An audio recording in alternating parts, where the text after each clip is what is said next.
मरहबा collection, एक ही छत के नीचे फैशन का सारा सामान। मरहबा कलेक्शन में उम्दा क्वालिटी के कपड़ों के अलावा शूज, लेडीज फैंसी चप्पल, जेंट्स चप्पल एंड हौजीरे आइटम्स वगैरह भी मिलेंगे। हमारा पता याद रखें, Jamhoor high school main road, जैतून हजीन मस्जिद के पास, मालदा चौक, मालेगांव। काँग्रेस त्यावेळेची त्याच्या घटनांमध्ये विनीचे शिलेदार निहालभाई अहमद होते आणि त्यांची कन्या तेवढीच हिम्मतवान, तेवढीच झुंजार आणि शान ए हिंद हे नाव आहे तिचं। शान ए हिंद हे नाव आहे आणि तिच्या पाठी तेवढ्याच हिमतीनं उभा राहणारा मुस्तकीम तिचा नवरा आहे, पण तो हिमतीनं उभा राहतो। बायकोच्या पाठी उभा राहणं फार सोपं नसतं। ते गलत बोलतो, सही बोलतोय तुम्ही। शानच्या समाजावर बघा, पक्ष नाही काही नाही, पण शान जे हात मारते तो जो मुख्य रस्ता आहे तो किमान 10-12 हजार लोकांनी आधी भरतो। तुम्ही 2 दिवस तिला सांगायचं की उद्या यायचं वारीसर की आम्हाला जरा घ्या, पुस्तकाने हात दिले तर 10-12 हजार लोक जमतात। आधी कोणाची ताकद नाही महाराष्ट्रामध्ये की हाक मारली कोणती गाडी न देता। शान ए हिंदने हाक दिली, नाव काय शान ए हिंद, जमतात लोकांचं, खूप मोठी गोष्ट आहे। समोरही खूप आहे, म्हणजे ज्या वाढवण बंदराचं आंदोलन सध्या सुरू आहे आणि सगळ्यात आपलं लक्ष आहे के साथ काम किया था। आज मैं कपिल पाटिल साहब की बहुत शुक्रगुजार हूँ कि जिन्होंने साथी निहाल अहमद साहब के साथ काम किया था, उनके साथ बैठाने का मुझे मौका दिया। मैं तकरीर सुन रही थी, उसमें किसी के पास हिस्ट्री थी कि हमने मंडल आयोग के टाइम में काम किया, तो उनके पास हिस्ट्री थी कि इमरजेंसी के टाइम में जेल में रहे। मैं बैठ के ये सोच रही थी कि मैं क्या बताऊंगी मैंने क्या किया। मैं आप लोगों से समझ में, उम्र में, तजुर्बे में बहुत कम, लेकिन मैं ये बोलूंगी कि जो काल था समाजवादी विचार का, उसको हमने हाल में हमारे मालेगांव शहर में हमने जिंदा रखा है। मैं हमेशा जब साहब के साथ जाती थी तो मैं ये सोचती थी, वहाँ शिकायत करते थे ये फला लीडर जो समाजवादी है उनका लड़का दूसरी पार्टी में है, उनके लड़की दूसरी पार्टी में है। लेकिन इतने टुकड़े होने के बाद भी पार्टियों के, मैं फक्र महसूस करती हूँ कि हमने हमारे पिताजी की समाजवादी सोच को मालेगांव शहर में जिंदा रखा है। आप बात कर रहे थे कि समाजवादी सोच, आज पहले मुद्दे हुआ करते थे औरतों का कितना हिस्सा होगा, दलितों का कितना हिस्सा होगा, ओबीसी का कितना हिस्सा होगा, वंचित लोगों का कितना हिस्सा होगा। ये सारे इशू अब खत्म हो गए। अब इशू सिर्फ हो गया है हिंदू और मुसलमान। लोग महसूस नहीं कर रहे हैं कि हिंदुस्तान किधर जा रहा है, मईशत खत्म हो गई, इकोनॉमी खत्म हो गई, सिर्फ हिंदू मुसलमान पर हिंदुस्तान को ला के रख दिया गया है। हर समाज सोचता है, हम जब तकरीर मालेगांव में करते हैं तो बात आती है कि मुसलमान बोलता है हमारी शरीयत खतरे में, तो हम लोगों को बोलते हैं कि हमको शरीयत भी बचाना है और संविधान भी बचाना है। आज आप ये बात कर रहे हैं, आज समाजवादी जो बचे हैं सोच के, वो सिर्फ एक समर्थन देने वाला हिस्सा बचा है।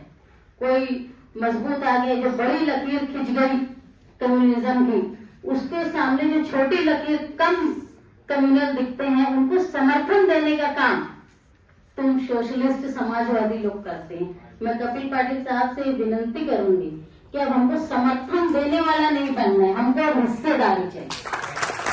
समाजवादी सोच रखने वाले लोग, वो किसी भी पार्टी में हो, वो सोच रखने वाले लोगों को लॉ मेकिंग इंस्टीट्यूशन में हिस्सेदारी से, तुम बाहर खड़े होकर नारे लगाओगे कि हमको हमारा हक चाहिए, संविधान बचाना है, तुम जब तक ऐवान में नहीं रहोगे तुम्हारी सुनेगा कौन? भले किसी भी पक्ष में हो। आप लोगों की जो यहाँ तजुर्बेकार लोग बैठे हैं, मैं तो ना इतने लोगों को उनके तजुर्बे के सामने कुछ बोल सकती हूँ ना समझ सकती हूँ। मैंने देखा ग्राम पंचायत के इलेक्शन के रिजल्ट आते कई जगह समाजवादी सोच के, चाहे वो जनता दल यूनाइटेड में हो, जनता दल सेकुलर में हो, समाजवादी पार्टी में हो, शेकापा में हो, दूसरे समाजवादी विचारों के लोग अलग अलग पार्टियों में बिखरे हुए, आज इन्होंने उनको जोड़ने का काम किया है।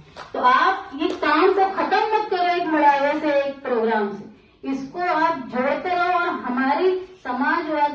सोच वालों को एक हिस्सेदारी मिले सरकार में, या हमको ये हिस्सेदारी मिले कि हम हमारी बात वहां रख सके जहां पर सुनी जाती। सिर्फ समर्थन देने वाले और बुरे को बुरा सिर्फ बोलकर खामोश अखबार में, तकरीर में स्पीच कर दे, इतना ही हमको हिस्सा नहीं चाहिए।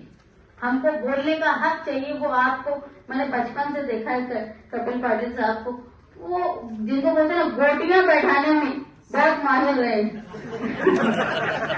मेरे पिताजी का भी एक मामला था, कई मामलों में मुश्किल आए तो बोलते थे कपिल को फोन लगा, वो बराबर सेटलमेंट करवाएगा। तो आज जो है इस समाजवादियों को, इन लोगों को जोड़ के कैसे गोटियां बैठानी है, ये काम आप करें। हम मैं जनता दल सेकुलर की मालेगांव की अध्यक्ष हूँ। हमारे यहाँ जनता दल के कॉर्पोरेटर है, मैं अपोजिशन लीडर भी कॉर्पोरेशन में रही। इसके बाद साथी निहाल अहमद के इंतकाल के बाद हमने पार्टी को, उसके बाद एक बड़ा हमारे साथ वाकया हुआ। मेरे बड़े भाई जो गठ नेता थे हमारी आघाड़ी के, उनका भी देहांत हुआ 35 साल की उम्र में। फिर भी हमने हमारी पार्टी को जोड़ा, हमारे विचारों को जोड़ा, क्योंकि मैं मेरे पिताजी से सुना करती थी, मेरे लीडर से सुना करती थी, मालेगांव शहर एक मुस्लिम बड़ी आबादी का शहर है। उसके बाद भी वो बोलते थे कि मैंने समाजवादी विचार को जिंदा रखा, कभी मुस्लिम लीग को यहाँ बढ़ने नहीं दी। वही समाजवादी विचार को हमने आज भी मालेगांव में जिंदा रखा है। हमारी ये चाह है, ये समाजवादी विचार के लोग हिंदुस्तान के या महाराष्ट्र के अलग अलग पार्टियों में जो टूटे हुए हैं, उनको आप चाहे किसी आघाड़ी से या किसी भी दौर से बांध के ये कोशिश करें कि वो जाए, ऐवान तक जाए और वो अपनी बातों को रख सके और मनवा सके। आप लोगों ने यहाँ बुलाया, मैं उम्मीद ये करती हूँ कि आगे भी जब भी हमको बुलाया जाएगा, मेरे पिताजी अभी आप कपिल पाटिल साहब ने बोला कि अगर निहाल साहब जिंदा होते तो वो भी किसी भी पोजीशन में होते, वो जरूर आते। तो आपने अगर मेरी मौजूदगी का कहीं न कहीं हिस्सा साथी निहाल अहमद साहब की मौजूदगी को समझा होगा, तो मैं आपकी शुक्रगुजार हूँ। मैं जब यहाँ आई, मेरे पिताजी का नाम लिया गया, तो मैंने महसूस किया कि वो सोच, वो वक्त जो आपने शायद के साथ बिताया होगा, वो फीलिंग कहीं न कहीं मुझे महसूस हुई। मैं आप सबकी शुक्रगुजार हूँ और उम्मीद करती हूँ कि जहाँ सेकुलरिज्म, समाजवादी थ्योरी को, सोच को बचाने की और बनाने की बात आएगी, हम आप लोगों के साथ रहेंगे।